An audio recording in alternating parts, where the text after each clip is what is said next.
Governor, after today's meeting, do you feel more or less emboldened to hold your ground in your stance?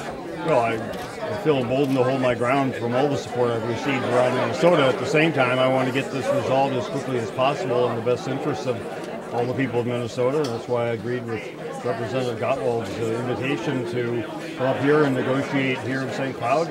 We had achieved what we wanted to in St. Paul.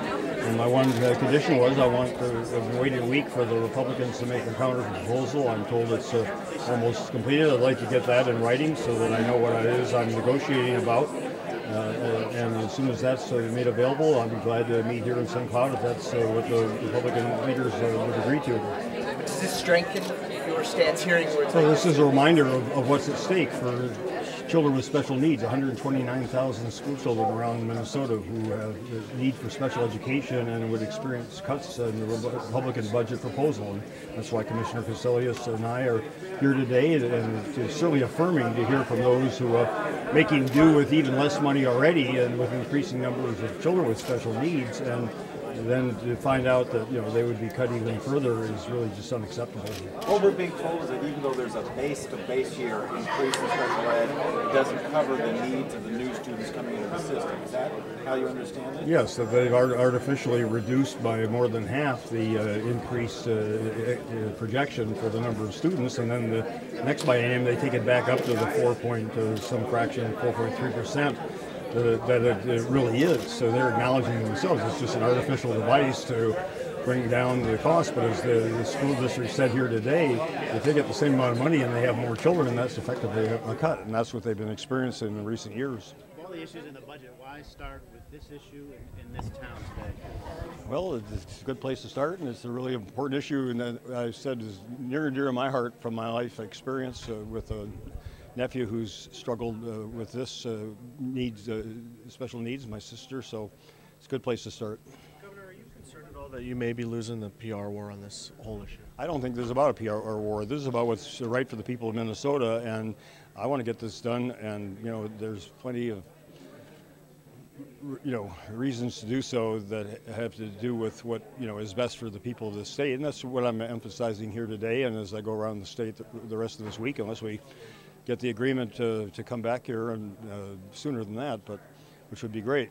But I want to get this done for the sake of the people of Minnesota. Just to follow up on that, what did you learn here today that you didn't know?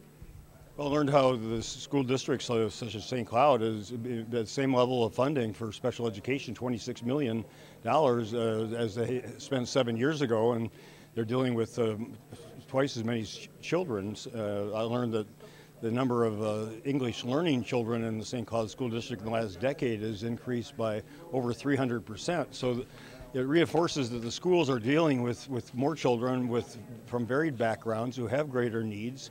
And at the same time, in the last 8 years, in real after-inflation dollars, the per-pupil aid formula was cut by 14%, which is one of the reasons I proposed that it be increased by $50 per pupil per year for the next biennium, even in the midst of cuts, because the school districts cannot keep doing more and more with less and less. Guys, we have time for one more question.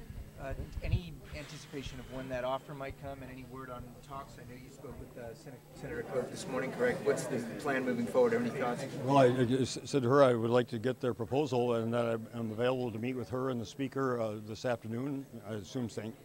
Paul, but if they want to provide that proposal and they prefer to meet here in St. Cloud, then I'm ready to come anytime. I want to get this done. I wanted to get it done fairly in a balanced way. That's what I heard again today from people. They thought there needs to be common sense.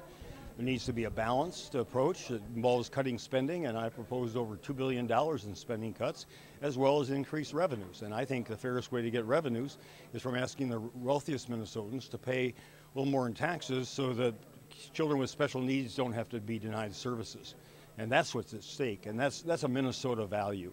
And so if we can incorporate those Minnesota values into our negotiations and both show some flexibility and understand we have a divided political mandate from the people of Minnesota, which means we have to work together cooperatively, and we have to both be willing to compromise, as I am, then we can get this settled, we can get people back to work, we can get Minnesota back to work. Thank you very much.